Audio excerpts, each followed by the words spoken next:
चिंतन शिविर के बाद एक्शन में आ चुकी है कांग्रेस और Sonia Gandhi political affairs committee और 2024 टास्क फोर्स का ऐलान भी हो गया है। कांग्रेस की नैया पार लगाने का काम उनके नए रणनीतिकार सुनील कनगुलू को दिया गया है।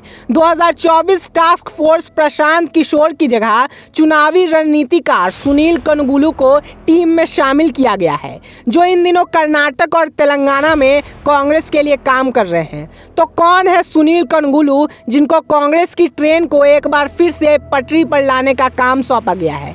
दरअसल आपको बता दें कि एक तरफ जाने माने चुनावी रणनीतिकार प्रशांत किशोर लगातार सुर्खियों में बने हुए हैं, तो दूसरी ओर एक ऐसा चुनावी रणनीतिकार है जिनकी कामयाबी के रिपोर्ट कार्ड में नंबर अगर प्रशांत किशोर से ज़्यादा नहीं है तो किसी भी मामले में कम भी नहीं है।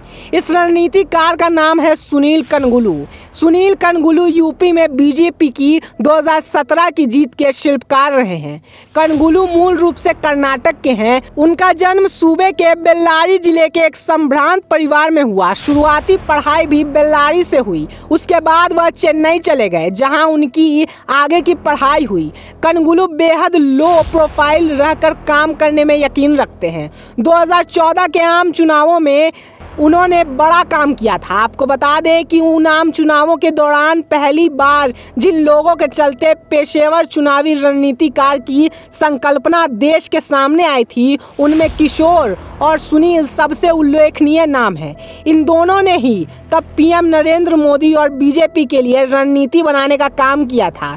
कुछ अरसे बाद प्रशांत किशोर का साथ बीजेपी से छूट गया, लेकिन सुनील बीजेपी के लिए चुनावी रणनीति बनाने का काम देखते रहे।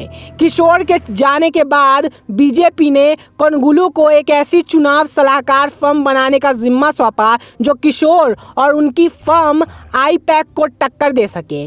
पार्टी का मुख्य चुनावी रणनीतिकार रहते हुए उन्होंने एसोसिएशन ऑफ बिलियन माइंड्स को साकार करके उसका नेतृत्व किया। एबीएम बीजेपी का रणनीतिक वॉर रूम हुआ करता था। सुनील के खाते में 2017 में यूपी से लेकर गुजरात, हिमाचल प्रदेश, कर्नाटक और उत्तराखंड के पिछले असेंबली चुनावों तक में मिला जिम्मा दर्ज हुआ। सुनील भी बीजेपी से अलग हुए और उन्होंने डीएफके और एआईएडीएमके जैसी पार्टियों के लिए भी काम किया। लगभग 2 महीने पहले उन्होंने कांग्रेस के लिए काम करने का प्रस्ताव स्वीकार किया और इन दिनों वह पार्टी के लिए कर्नाटक की चुनावी रणनीति पर काम कर रहे हैं। मीडिया या लोगों के बीच अपने काम को लेकर बात करना उन्हें पसंद नहीं। ऐसे में अब यह देखना दिलचस्प होगा कि क्या सुनील अपनी रणनीति से कांग्रेस को एक बार फिर सत्ता हासिल करवा सकते हैं या नहीं।